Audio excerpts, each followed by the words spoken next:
दोगे, ठीक है?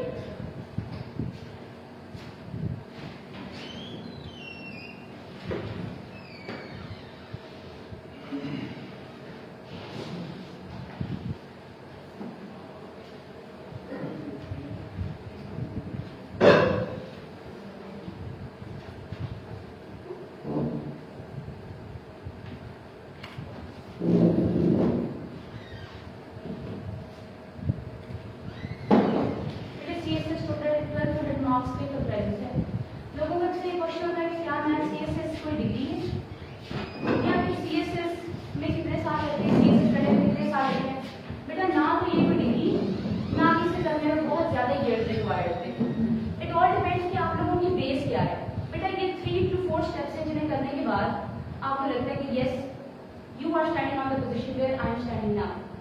बेटा पहले है रिटन के टोटल 12 रिटन मार्क्स होते हैं, 600 कंपल्सरी और 600 ऑप्शन होते हैं। और आपके लिए जरूरी है कि आप कंपल्सरी और ऑप्शंस में इतने ज्यादा मार्क्स जरूर गेन करें कि आप बेटा यहाँ तक पहुंच सकें, ठीक है? सीएसएस के बारे में मेरा एक ही वर्ड है, दिस इज अ कॉम्पिटिशन। आपने पूरे पाकिस्तान के साथ कम्पीट करना है। You people take it too lightly कि कुछ नहीं होता, बस बुक से तैयारी करेंगे तो हो जाएगा, बेटा कभी भी नहीं होगा। सीएसएस इतना मुश्किल भी नहीं है जितना आपने सुना लिया है, लेकिन you people don't know about the strategies कि क्या स्ट्रेटेजी लगाएंगे तो सीएसएस होगा। आपको भी ये देखने का आपके दिल में हमेशा क्वेश्चन आता है कि जो ब्यूरोक्रेट्स बच्चे होते हैं why they become bureaucrat very soon, है ना? आप लोगों में से कुछ लोगों पे ये मिसकंसेप्शन होती है कि या तो उनके वालिद साहब ने आमीन ने सिफारिश कर दी है, या फिर पता नहीं उन्होंने कितने बड़े जो रेफरेंसेस लगाए होंगे। बेटा ये सब बिल्कुल मिथ है। एक्चुअली सारी की सारी बात टेक्निक्स की है कि क्या आपको हार्ड वर्क के साथ साथ वो टेक्निक्स भी पता है जिनसे सीएसएस होता है। अगर आपका बहुत हार्ड वर्क है, आप 10 साल से मेहनत कर रहे हैं, लेकिन अगर आपको टेक्निक्स नहीं आती पेपर सॉल्व करने की तो बेटा कभी भी नहीं होगा, ठीक है? दूसरा मेरा बेसिक क्वेश्चन जो मैं आपसे एड्रेस करना चाहूंगी वो है एसे, इंग्लिश एसे। बेटा इंग्लिश एसे 3 चीजों में कंप्राइज करता है, और अगर 3 चीजों में से कोई एक चीज भी ना हो तो आप ऐसे में फेल हैं, ठीक है? Maheen is the topper of CS system 2020. She scored 40. I scored 42. ठीक है? हमें कोई डिफरेंस नहीं है, लेकिन she is very respected. लेकिन फिर भी मैं आपको मेरा बताने का मकसद है कि अगर FPSC Maheen जैसी इंटेलिजेंट और ऑनरेबल पर्सन को 40 पर रख सकता है ऐसे में, तो where we people are standing, ठीक है? 3 चीजें बेटा मैं आपको बेसिक बताऊंगी ऐसे के बारे में, और वो आपके लिए फॉलो करना बहुत जरूरी है। नंबर 1 बेटा एक्सप्रेशन। सीएसएस में सबसे पहले आपका रिटन एक्सप्रेशन मैटर करता है। अगर आपको इंग्लिश लैंग्वेज है, इंग्लिश कोई बहुत बड़ा कोई हवा नहीं है, English is just a language. आप इसे समझते हैं कि अगर फॉर एग्जाम्पल मुझे आप ज़्यादा इंग्लिश आती है तो मैं सुपीरियर हूँ। आप मेरा ख्याल है कि आपसे 10-15 दिन पहले आप मुझे जानता ही नहीं था, ऐसे ही तो मेरी मार्केट वैल्यू कैसे ज़्यादा है फिर? सीएसएस की वजह से ना। बेटा ये सिर्फ एक लैंग्वेज है, आपने इसे लैंग्वेज की तरह सीखना है। अभी मैं आपसे एक बहुत बड़ा क्लेम है, अगर मैं आपसे अभी कहूँगी 5 से 6 डेज में चाइनीज लैंग्वेज को सीखें तो आप उसे लैंग्वेज की तरह ही ट्रीट करेंगे, लेकिन आपको इंग्लिश का फोबिया हो गया होगा। लोगों ने आपके दिमाग में बात डाल दी कि पता नहीं इंग्लिश कौन सी ऐसी चीज़ है जिसे हम सॉल्व नहीं कर सकते हैं, जिसमें हम कमांड नहीं कर सकते। बेटा सबसे पहली बात ऐसे में एग्जामिनर या पेपर चेकर आपका एक्सप्रेशन देखता है। एक्सप्रेशन क्या होता है? Complex plus simple sentence structure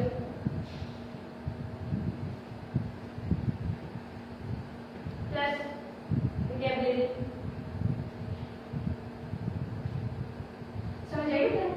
देखिए जहां पर लोग पूछते हैं कि मैम वोकैबुलरी कैसे इंप्रूव करेंगे, वोकैबुलरी इंप्रूव करना तो बहुत मुश्किल है, लेकिन बेटा मैं सिंपल सी एग्जांपल देती हूँ कि जहां पर आपको पता है कि इंप्रूव आप लिख रहे हैं, आपको पता है ना, you right, people right improve, आप इंप्रूव लिख रहे हैं, आपको पता है कि इंप्रूव एक दफा कह चुका हूँ अपने ऐसे में, एक दफा इस वर्ड को मेंशन कर चुका हूँ, मुझे दूसरी दफा इसको मेंशन नहीं करना, तो बेटा इंप्रूव नहीं कहेंगे, यू वुड से एमेलियोरेट। ये सर्च करना तो आपके लिए मुश्किल नहीं है ना, या ये भी मुश्किल है आपके लिए। आपको पता है कि जो पॉजिटिव वर्ड्स होते हैं, आपको पता है जो पॉजिटिव वर्ड्स आप इस्तेमाल करते हैं, for example wonderful, want to stay stupendous, यानी कि अगर मैं स्टूपेंडस कह दूं या फिर मैं एलरेट कह दूं तो मैं मेरी इंग्लिश बहुत हाई फाई है, और अगर मैं इम्प्रूव कह दूं तो आई मीन इंग्लिश। इस चीज को एक्सप्रेशन इम्प्रूव करना कहते हैं बेटा। आपने अपने आप को वोकैबुलरी पे इस तरह लेकर आना है कि स्टार्ट रिप्लेसिंग द सिनोनिम्स, ठीक है, start putting the synonyms, replacing the words. एक दफा आपको पता चल गया कि मैंने ये वर्ड इस्तेमाल कर दिया, दोबारा अपने ऐसे में वो वर्ड इस्तेमाल ना करें। अगर आप एक ऐसी अप्रोच रखेंगे जैसे कि जनरल सिंपल लोग रखते हैं अपनी ऐसे राइटिंग में, तो फिर how you distinguish from Pakistan, कैसे करिए मुझे बताएं। आपको लगता है कि बाकी जो आपके कमेंटेटर हैं वो बड़े आराम से बैठे होते हैं, यानी फिर सिंपल वोकैबुलरी पर लाया कर रहे हैं। A simple and big no, वो वेल प्रिपेयर्ड होते हैं, उन्हें पता होता है कि हमने ये वर्ड इस्तेमाल किया, दूसरा आप दूसरी दफा हम ये वर्ड नहीं इस्तेमाल करेंगे। गेटिंग माय पॉइंट बेटा, सबको समझ आ रही है? कोई क्वेश्चन? एंड फिर बेटा सिंपल और कॉम्प्लेक्स सेंटेंस स्ट्रक्चर होती है। यूजुअली आप लोगों को सिंपल सेंटेंस स्ट्रक्चर लिखना है, जैसे आई अप्रिशिएट योर प्रेजेंस, ठीक है, लेकिन कॉम्प्लेक्स सेंटेंस स्ट्रक्चर लिखना नहीं आता। और इंशाल्लाह दोस्तों के वो जब हम क्लास ज्वाइन करेंगे तो हम क्लास में डिस्कस करेंगे कि कॉम्प्लेक्स और सिंपल का कॉम्बिनेशन बनाकर एक्सप्रेशन कैसे डेवलप करते हैं, ठीक है। आपको पता है आप इंग्लिश पढ़ते रहते हैं, आप इंग्लिश लिखते रहते हैं, लेकिन आपको ये नहीं पता कि हमने कौन से सेंटेंस स्ट्रक्चर्स को इस्तेमाल करना है ताकि हमारा ऐसे राइटिंग जो है वो जबरदस्त हो जाए, ठीक, क्लियर बेटा। डिपिक्शन, डिपिक्शन क्या है? डिपिक्शन आपकी चॉइस ऑफ द वर्ड्स है जो कि आप ऐसे में इस्तेमाल करते हैं। देखिए बेटा, जब आप करंट अफेयर्स कैसे लिखते हैं तो आपने देखा होगा कि कभी न्यूज़पेपर्स पढ़ते हुए, मैगजीन्स पढ़ते हुए कि उनकी स्पेसिफिक वर्ड्स होते हैं जो इस्तेमाल करते हैं। दे वुड नेवर से कि म्यूचुअल, दे वुड से जैसे बायलैटरल रिलेशंस, ठीक है। आपने न्यूज़पेपर को गौर से ऑब्जर्व करना है मेरी इस बात के बाद कि या मैगजीन्स को देखना है कि उनकी एक स्पेसिफिक टर्मिनोलॉजीज होती हैं जो वो इस्तेमाल करते हैं, ठीक है, टर्मिनोलॉजी होती है। सीरिया जैसे कॉन्फिडेंस बिल्डिंग मेयर्स, देखिए ना आपने ये लिखा था ना न्यूज़पेपर्स में या मैगजीन्स में ऐसे वर्ड्स लिखे होते हैं।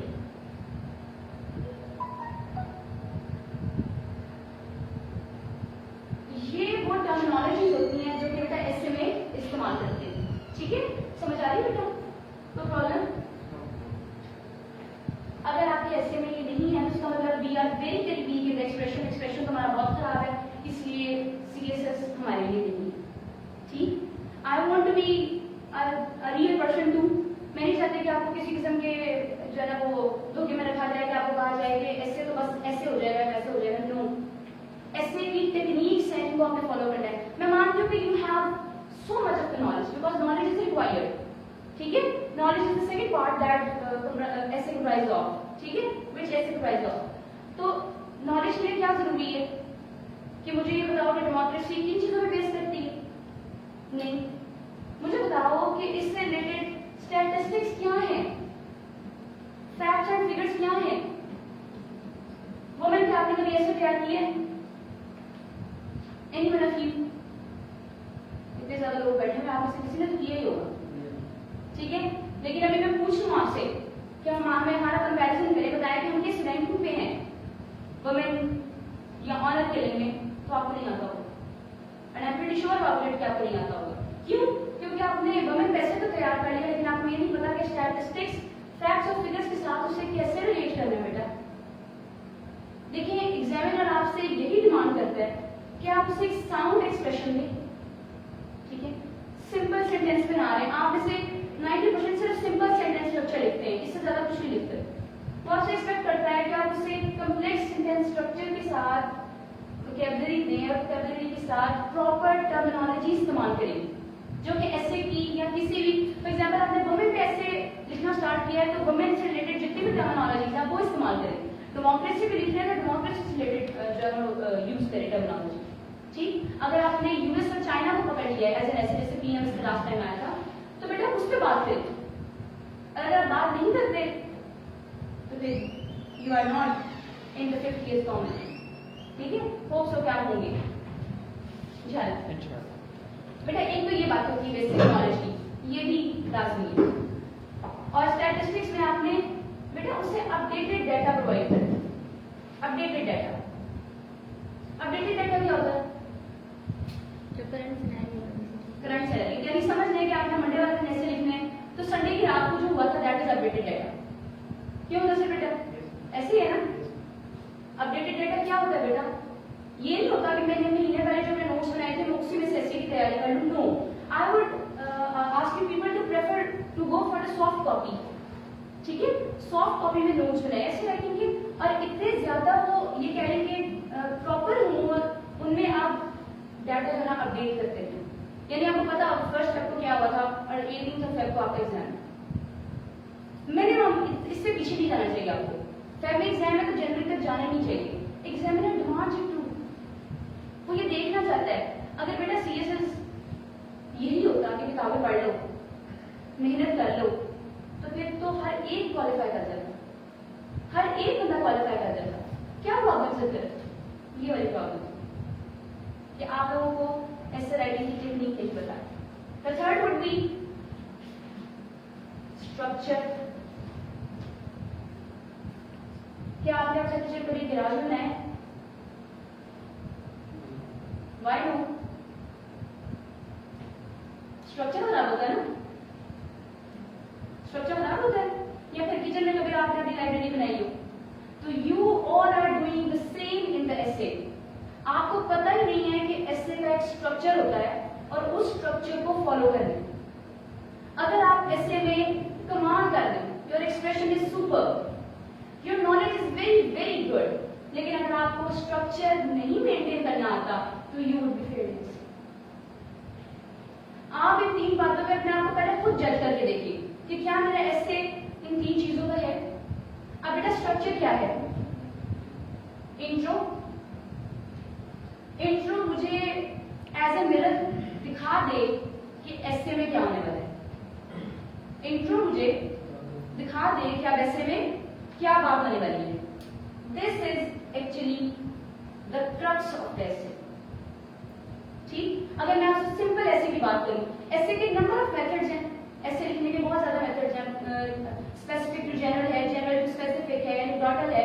लेकिन बेटा अगर मैं सिर्फ सिंपलेस्ट ऐसे की बात करूं जो कि आप लिखना चाहते हैं, तो इंट्रोडक्शन एग्जामिनर को या पेपर चेकर को वो आईना दिखा दे कि अब हम आगे क्या बात करने वाले हैं। ठीक, और इंट्रोडक्शन के बाद यहाँ पर यूजुअली तीसरे स्टेटमेंट हमेशा इंट्रोडक्शन की लास्ट लाइन होती है। अब लोगों को ये क्वेश्चन मैम तीसरी स्टेटमेंट क्या होती है? ठीक है, क्वेश्चन होता है ना आप लोगों का तीसरी स्टेटमेंट मैम क्या होती है? आप उसमें कौन बताएगा तीसरी स्टेटमेंट क्या होती है?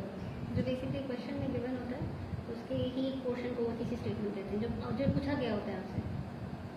और जी बेटा मैम हम जो भी अपने ऐसे के अंदर स्टाफ लेने जा रहे हैं उसको हम उसके अंदर प्रेजेंट करेंगे, उसके बाद में हम ले जाएंगे पूरे ऐसे को उसके अंदर कवर करेंगे।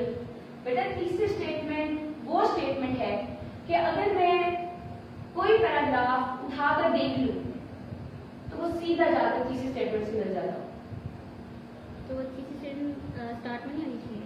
बेटा डिफरेंट मेथड्स होते हैं, मैं आपको वो बता रही हूँ जो कि इंटरनेशनली फॉलो किया जाता है। तीसरी स्टेटमेंट आप नेट पर भी देखिएगा, आप देखिएगा इंटरनेट पर भी कि तीसरी स्टेटमेंट वो स्टेटमेंट होती है जो हमेशा इंट्रोडक्टरी पैराग्राफ के एंड पे होती है। ठीक है, for example you are writing ऐसे ना, यहाँ पर आपने इंट्रोडक्शन लिखा और आपने जो ये वाली दो लाइन वगैरह यहाँ आपने एंड किया, ये 2 या 3 हो सकती है तीसरी स्टेटमेंट। तीसरी स्टेटमेंट वो स्टेटमेंट होगी वो पढ़ने से मुझे अंदाजा होगा कि द बोथ आर डिफरेंट। समझ आई? कोई क्वेरी? कुछ लोग तो कहते हैं कि ये जो ऑफलाइन है उसमें भी थीसिस स्टेटमेंट लिख सकते हैं। बेटा लिख सकते हैं, कुछ लिख सकते कहते हैं हैं जो फर्स्ट ऑफलाइन होती हाँ है जी। Thesis statement. जी बेटा लिख सकते हैं, बिल्कुल लिख सकते हैं। सर पानी मंगवा दीजिए, बिल्कुल लिख सकते हैं। ठीक है, लेकिन अगर मैं आपको एक प्रॉपर स्टैंडर्ड बताऊं या जो पैटर्न मैंने फॉलो किया था ऐसे में, तो बेटा मैंने यही फॉलो किया था। ठीक, लेकिन मैंने अपने ऐसे देखिए बेटा मेरा इंग्लिश एक्सप्रेशन तो बहुत देर से बैठा ठीक, इसमें तो कोई शक नहीं है, क्योंकि आपका बनाना ऐसा हो, आपकी ग्रोथ ऐसी हो तो बेट हो जाते हैं। लेकिन ये कोई इतना बड़ा मसला नहीं है जिससे आप बेट नहीं कर सकते। ये सिर्फ एक लैंग्वेज है बेटा, और कुछ भी नहीं है। इंग्लिश कोई ऐसी चीज नहीं है, आप में से हर कोई सीएसएस कर सकता है, लेकिन आपके सीएसएस में फेल होने की, सीएसएस के एसए में फेल होने की वजह इन तीनों में से किसी एक का लैक कर है। आप चाहते हैं कि बिरयानी भी बनाए और चावल भी ना हो, ठीक है ना, और वो कमाल हो, ऐसा तो नहीं पॉसिबल।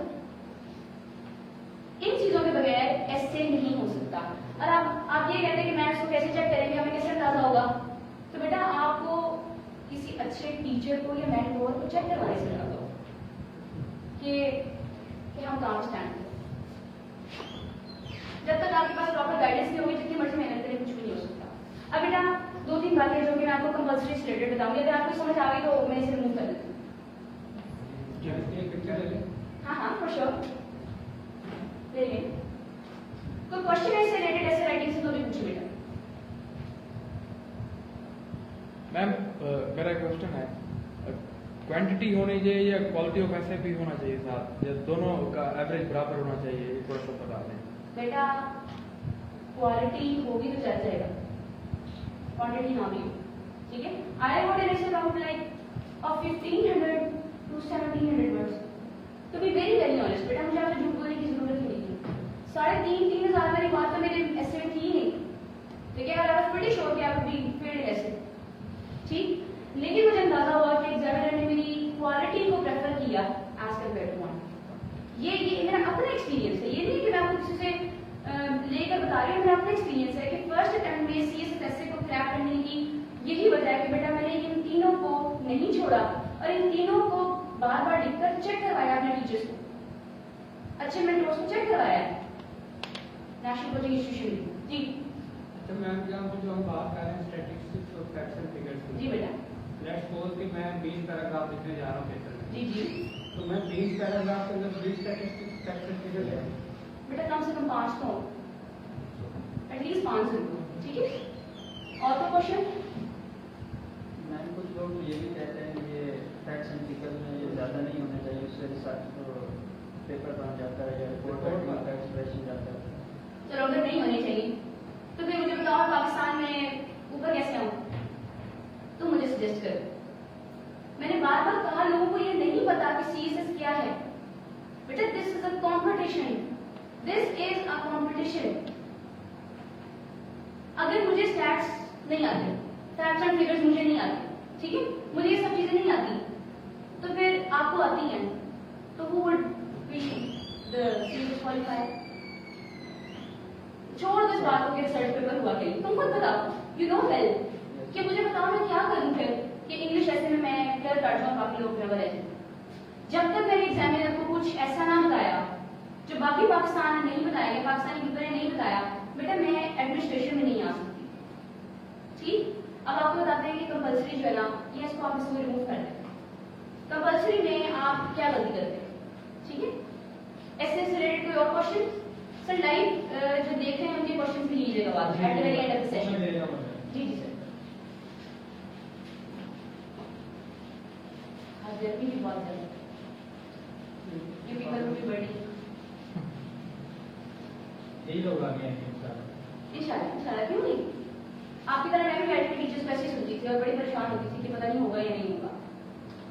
ये सामने यहाँ पे मौजूद है, मुझे देखती थी कि हाउ कंफ्यूज्ड आई वाज, इतनी परेशान कि मैं कैसे करूंगी। आपके लिए तो ये शायद कोई वैसी कोई आम सी चीज हो सीएसएस, मेरे लिए तो मेरे डेथ बेड पे पड़े हुए फादर के आखिरी वर्ड्स थे, how important it was for me कि मैंने तो जरूर करना है, तो मर्जी हो जाए मैंने करना। मेरे लिए तो ये नसीहत थी कि करना ही करना। कंपल्सरी कहते हैं बेटा, कंपल्सरी में 2 प्रोसेस होती है, एक ये कि आप क्वेश्चन को इनिशिएट करें, लिखना इनिशिएट करें और हेडिंग्स बनाते जाएं, या फिर आप सिंपल पैराग्राफ मेकिंग करें। दूसरा ये होता है कि treat the answer the question as mini essay, यानी आपने क्वेश्चन को अंडरस्टैंड किया, आपने क्वेश्चन की आउटलाइन बनाई और आपने आउटलाइन बताने के बाद मतलब लिखने के बाद आगे सारा सारा जैसे ऐसे में एक्सप्लेन करते हैं वैसे एक्सप्लेन किया। बेटा मेरी अप्रोच ये थी, मैंने इस तरह किया। मैम ये जो मेथड है मिनी एस्से वाला ये काफी टाइम कंज्यूमिंग हो जाता है। ये तो प्रैक्टिस से आपको सिखाना है। प्रैक्टिस से आपको बेटा यही तो सिखाना है कि कैसे करते हैं इसको फॉलो। ठीक, आपके पास चलिए मैं मानती हूँ आप आउटलाइन नहीं बनाते, मैं नहीं कहती आप ये फॉलो करें। बहुत सारे मेरे ऐसे फ्रेंड्स भी हैं जिन्होंने यही मेथड फॉलो किया और उनके बड़े अच्छे स्कोर हैं। लेकिन मैं आपको समझाने का मकसद ये है, क्योंकि आप मेरी सक्सेस जर्नी को डिस्कस कर रहे हैं, तो मेरा बताने का मकसद ये है कि बेटा मैंने अपना 3 आवर्स से कह लेंगे 1 आवर एंड 20 मिनट्स सिर्फ बैठकर आउटलाइन बनाई, सिर्फ। क्योंकि मैं नहीं चाहती मैं एग्जामिनर को कोई ऐसी बात प्रेजेंट कर दूं जिससे वो ये सोचे कि इसको तो कुछ भी नहीं आता, इसको तो कुछ भी नहीं पता, इसे तो सीक्वेंस का पता ही नहीं है। ऐसी बात प्रेजेंट करने से बेहतर था कि मैं पहले आउटलाइन बनाती और आउटलाइन को आहिस्ता आहिस्ता पैराग्राफ्स में एक्सप्लेन करती। फिर आपकी जो सबसे खराब आपका तरीका होता है वो ये होता है कि आप लोग ये नहीं सोचते कि उससे इनोवेटिव मटेरियल चाहिए, उससे बुक्स का रट्टा नहीं चाहिए, उसे इनोवेटिव मटेरियल चाहिए। This is what is important. तो क्वेश्चन बेटा आपका इनोवेटिव मटेरियल से क्या होता है? क्या बेटा? इनोवेटिव मटेरियल से क्या होता है? आप देख रहे हो लास्ट आपकी जो क्रिटिकल एनालिसिस जी एक डिक्शन होते हैं इनोवेटिव। बेटा 2 बातें होती है, देखो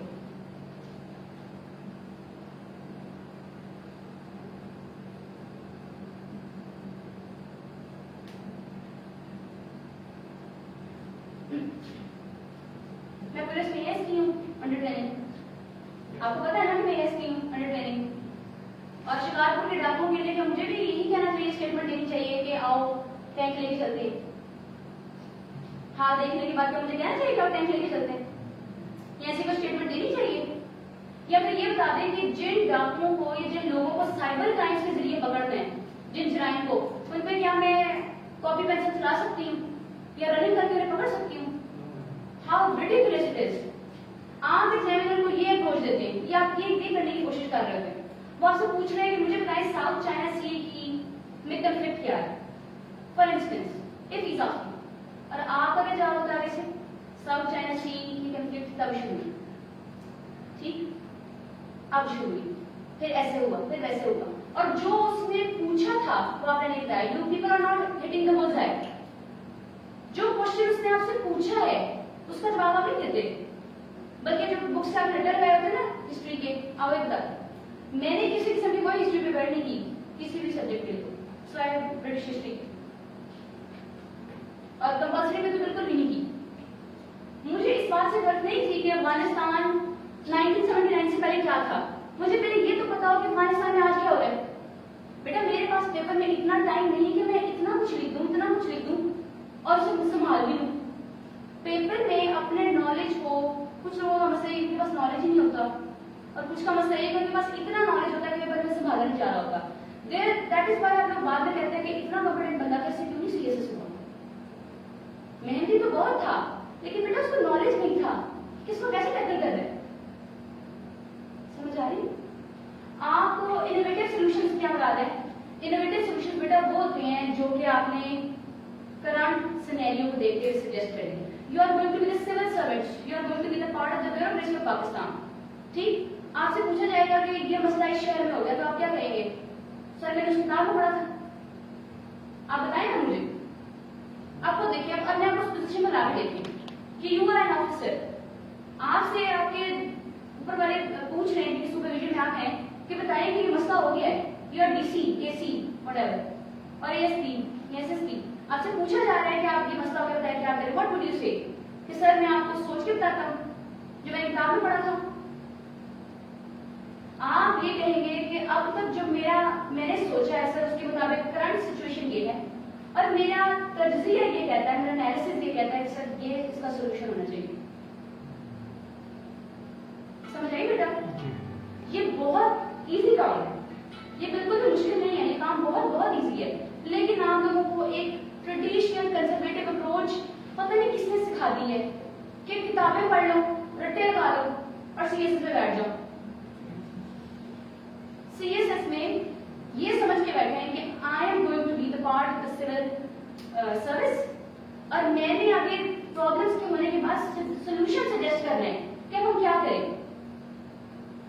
आपको सॉल्यूशंस नहीं आते, इनोवेटिव सॉल्यूशंस नहीं आते, आपको सिचुएशन को समझना नहीं आ रहा, एनालिसिस करना नहीं आ रहा, तो फिर सीरियस बात के लिए नहीं। क्लियर? कोई मसला? मैं पानी पी लूं? ज्यादा तो आप और कोई बेटा क्वेश्चन कंपल्सरी से रिलेटेड?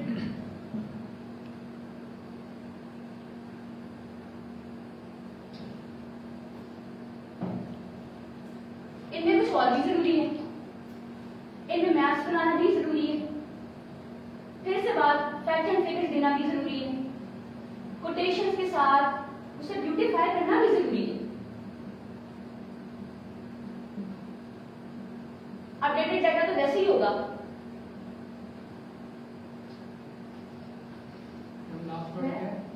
बेटा डेटा लिखा, डाटा नहीं जाना, डाटा का पूरा। आप सबसे पहले अपनी इंग्लिश की बेस बनाने के लिए कोई भी बेसिक ग्रामर की बुक पढ़ना स्टार्ट करें। जैसे कि रेड एंड मार्टिन होगी, ये बहुत, जब मैं बीएस ऑनर्स इंग्लिश लिटरेचर का फर्स्ट किया था तो ये मुझे जिस यूनिवर्सिटी ने सजेस्ट की थी, ठीक है, और तब मुझे भी कितनी बचकाना ही लगती थी, लेकिन मुझे बाद में पता चला कि इसकी कितने एडवांटेज। कोई भी बेसिक बुक ग्रामर की बेटा पढ़ना शुरू करें, आपको खुद ही अंदाजा हो जाएगा कि मैं कहाँ गलती कर रहा हूँ। जब आपकी बेसिक ठीक होंगी तो आगे जाकर आपके लिए और भी हेल्पफुल हो जाएगा कि आप काम करें किसी भी इंस्टीट्यूट के साथ, हाँ जैसे कि एनसीआई, इनके साथ काम करें, अपने एसेस चेक करवाएं बेटा इनको। I am here for you too, जब आपको मेरी गाइडेंस की जरूरत है मैं भी यहाँ हूँ बेटा, और बाकी टीचर्स भी बहुत कॉम्पिटेंट है। मैं आपको यही कह रही थी, लास्ट ईयर आपकी तरह मैं भी यहाँ पर इतनी परेशान थी, मैं क्या करूँ, but I followed the footsteps of my teachers. अगर उन्होंने मुझे कोई बात दी तो मैंने उसको इतना हल्का नहीं लिया, क्योंकि मुझे अंदाजा है कि वो जो बता रहे हैं अपने एक्सपीरियंस से बता रहे हैं, ठीक है। कंपल्सरी में बेटा आपका कोई क्वेश्चन है तो बताएं, नहीं तो हम ऑप्शंस पे मूव करते हैं। ये अप्रोच आपने फॉलो करनी है, जो भी जी बेटा। क्वेश्चन ये है कि लेट्स सपोज कि आजकल जिस तरह पैलेस्टाइन से चल रहा है, कश्मीर से चल रहा जी है, बेटा। तो उनके ऑलरेडी कुछ सॉल्यूशन प्रपोज है मार्केट में, ऑलरेडी इंटरनेशनल लेवल पे प्रपोज कर दिए गए। जी जी अब हमें उनका मतलब स्पॉट पूछा जाता है कि इस तरह आप इनोवेटिव सॉल्यूशन बताएं, जी other than what will be the solution. बेटा आपके पास फिर 3 काम होते हैं। जब आपको लगे जैसे कश्मीर का सॉल्यूशन हमें नहीं नजर आता, हम ये कहते हैं कि इकोनॉमिक डिप्लोमेसी या सॉफ्ट डिप्लोमेसी के जरिए आगे जाके हो सकता है पाकिस्तान इंडिया आफ्टर 30-40 इयर्स कुछ दरमियान का रास्ता सजेस्ट करे, ठीक है। आपके लिए इसके लिए अच्छा क्या तरीका होता है कि बेटा आप पहले डिस्कस करें कि फॉरेन एनालिस्ट क्या कहते हैं, ठीक है। हमारे जो पाकिस्तान के स्टेक होल्डर्स हैं उनका क्या स्टांस है, ठीक है। और एंड पे मेरा आज साना एनालिसिस ये, मुझे ये लगता है कि ये सोल्यूशन, मतलब उन दोनों में से फिर हम एक बताएंगे। इन दोनों को देखने के बाद आपको खुद ही अंदाजा हो जाएगा कि ये भी सोल्यूशन हो सकता है। इसलिए तो तुम्हें सिविल सर्वन बनाना है पाकिस्तान को, क्योंकि तुमने सोल्यूशन बताने के पाकिस्तान को कैसे चलाना है, ठीक है।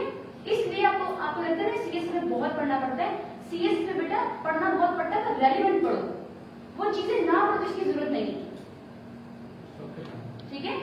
पॉलिटिक्स क्या हो रही है, पॉलिटिकल लड़ाइयां क्या हो रही है, उससे आपका पेपर का क्या ताल्लुक है। मैंने कभी डॉन की जो हाइलाइट्स के अलावा मैंने कभी डॉन को डिटेल से नहीं पढ़ा, किसी न्यूज़पेपर में मैंने डिटेल से नहीं पढ़ा, ठीक। लेकिन ये जरूर है कि मैंने उन टॉपिक्स को जरूर पकड़ा है जिनमें मुझे लगे कि हाँ एग्जामिनर या पेपर चेकर मुझे यहाँ पर पकड़ने वाले हैं, उससे ये क्वेश्चन दे देना है। आपकी कोई अपनी भी तो सेंस होती होगी ना, जिससे आपको अंदाजा हो कि हाँ। फिर एक ये अप्रोच होती है कि 5 पेपर सारे अटेम्प्ट कर लो, ठीक है। अगर आप 5 पेपर में से ना आया, अगर 5 पेपर में से ना आया तो क्या करेंगे, बैठे रहेंगे। सिर्फ अंदाजा होता है, बस अंदाजे से ऊपर आप नहीं जाए, वही अपनी एनालिसिस करेंगे, फिर उसी की बुनियाद पर अपनी एनालिसिस सर आपने कहा कि उसको एनालाइज करना है, ऐसे बनानी है, तो फिर उसके बाद जिस तरह आपने कहा उस तरह रट्टा तो नहीं चलेगा। मैम वैसे भी अब 2019 के बाद सीएसएस की अप्रोच चेंज हो गई है, टोटल एनालिसिस। यहाँ पर वही लोग कामयाब हैं जिनको एनालिसिस करना आता है। अगर आपको एनालिसिस, आप विजिलेंट ही नहीं है, आपको विजिलेंस नहीं आती, आपको पता नहीं चला कि अभी मुआवजे के बाहर क्या हो गया, आप सिर्फ मेरी बातें सुनने में मसरूफ थे। तो ये एक सिविल सर्वेंट से रिक्वायर्ड नहीं है। सिविल सर्वेंट शार्प होना चाहिए, इंटेलिजेंट होना चाहिए और फॉरन एनालिसिस देने वाला होना चाहिए। ठीक है, आप देखते हैं मूव्स को कंट्रोल करना होता है, इतने ज्यादा काम है आगे जाके। फिर बेटा ये देखिए कि आपको थ्रेट कौन से 3 है जो कि मैं आपसे डिस्कस करूंगी। जब आप पेपर में बैठने लगे तो फिर आपको मेरी बात याद आएगी। सॉरी जिनका मैं नाम ले रही हूँ वो भी मुझे देख रहे होंगे, मुझे पता है। 49 कॉमन वालों से बड़ी मार्जिन के साथ ये 3 लोग आपके सबसे बड़े कॉम्पिटिटर हैं। वो लोग जिनकी एलोकेशन तो हो चुकी है। एलोकेशन का प्रोसेस पता है आपको क्या होता है? नहीं पता? बेटा रिटर्न है ना, अगर फॉर एग्जांपल 1200 मार्क्स का,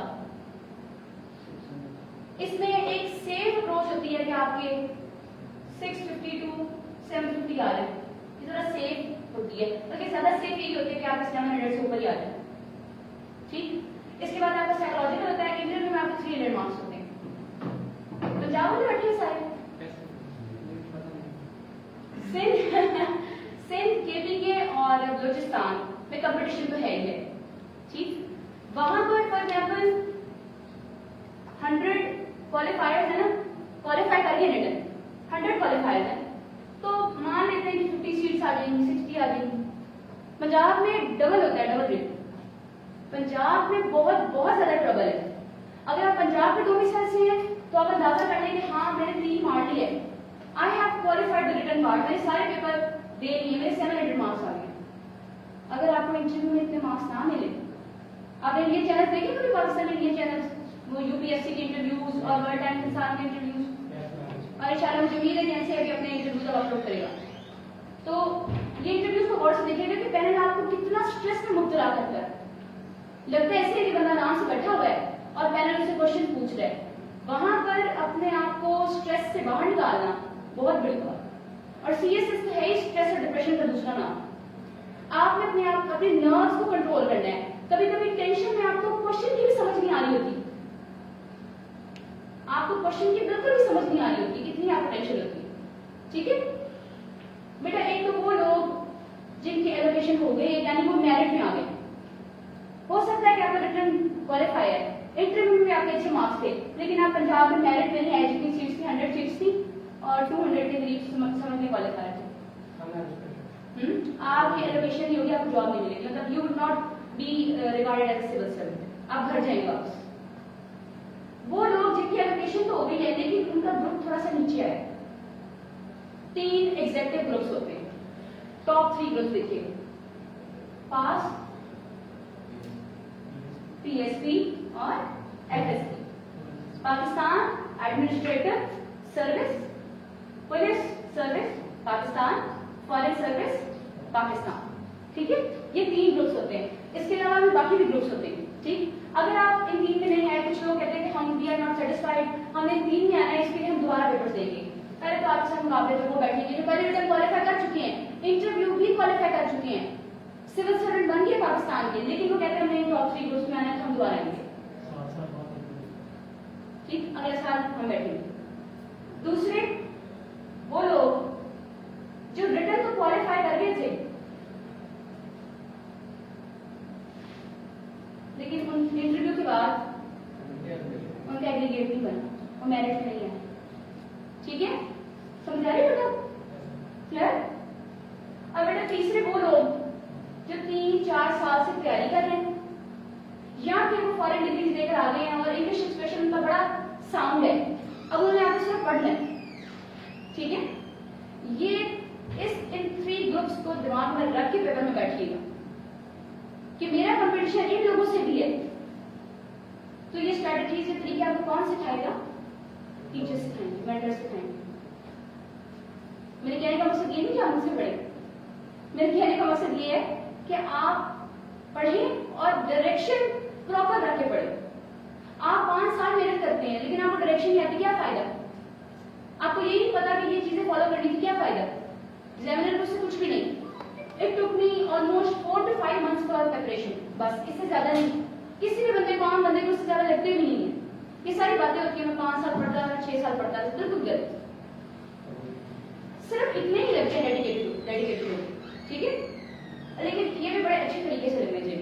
बेटा मैं 5 मिनट्स की ब्रेक लूंगी, उसके बाद कंटिन्यू करते हैं, ठीक है।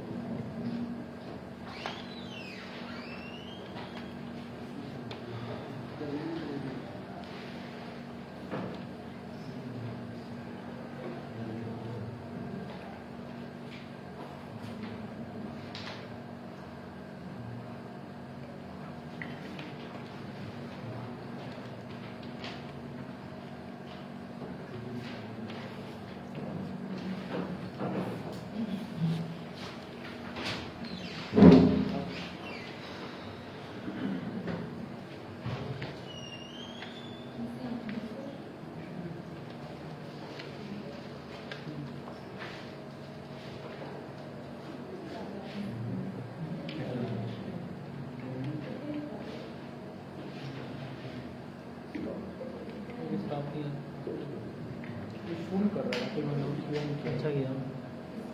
वो क्या था इसको म्यूट कैसे करेंगे?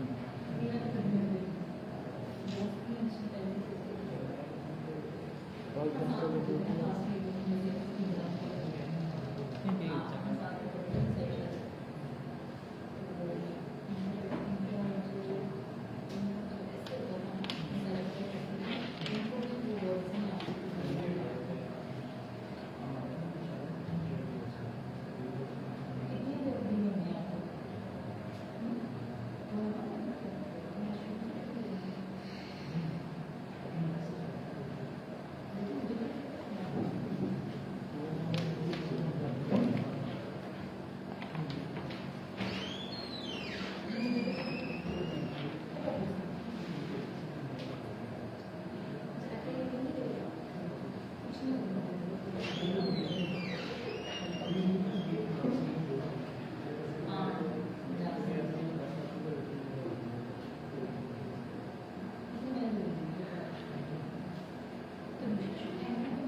करते हैं।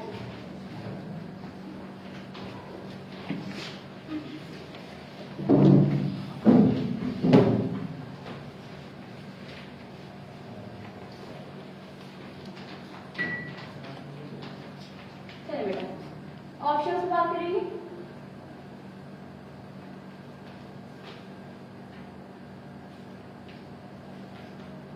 ऑप्शंस को सिलेक्ट करते हुए सबसे बड़ा प्रॉब्लम आप लोगों के लिए ये है, व्हाट माय फ्रेंड्स ऑप्ट, जो मेरे दोस्त ने रखा वही रख लो, जो किसी सिविल सर्वेंट ने रख लिया वही रख लो। पॉलिटिकल साइंस मेरा सब्जेक्ट है, मुझे उस पर कमांड है, आपका नहीं है। मुझे देखकर आप पॉलिटिकल साइंस रख लो, रखनी चाहिए क्या? ये कोई मैच्योर अप्रोच है या मैच्योर थॉट्स हैं? नहीं है कि उसने रखा तो मैं रख लूं। बेटा सबसे बड़ी बात तो ये है कि पहले ऑप्शंस में उस चीज को सिलेक्ट करें जिस पे आपकी कमांड है, उस सब्जेक्ट को देखें जिस पे आपकी कमांड है।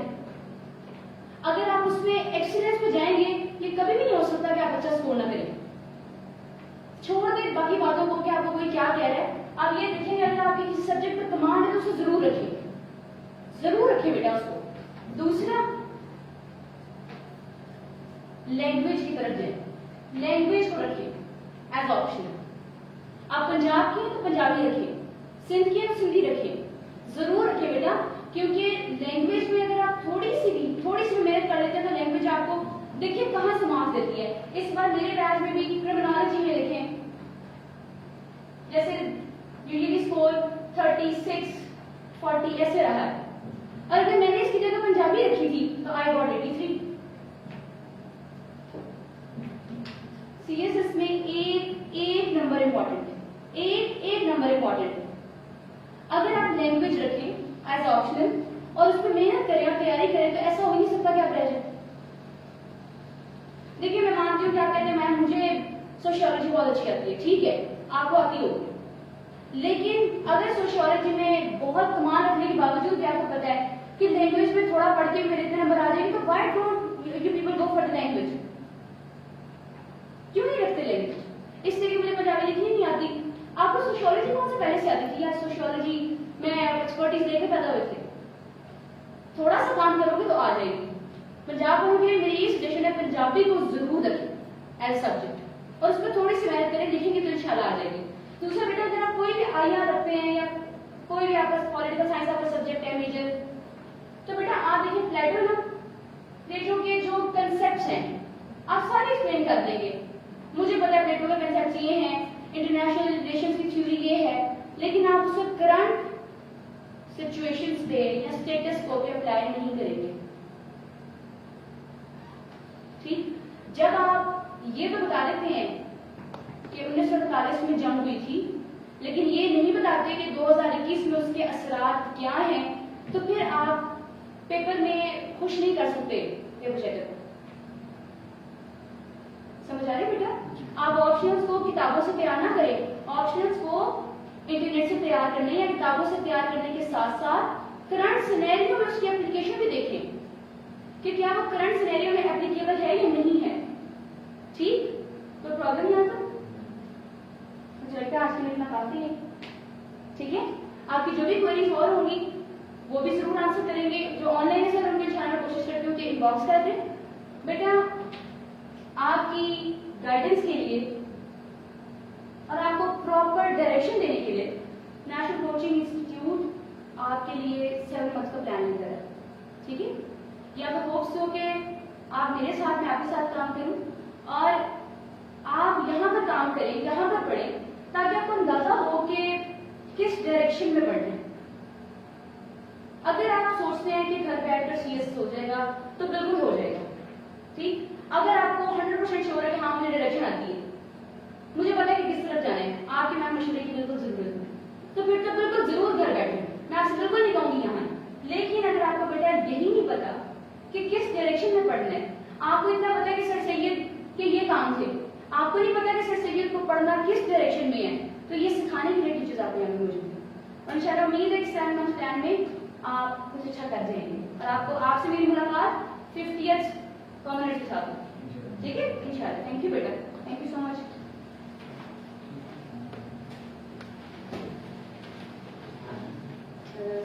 यहाँ से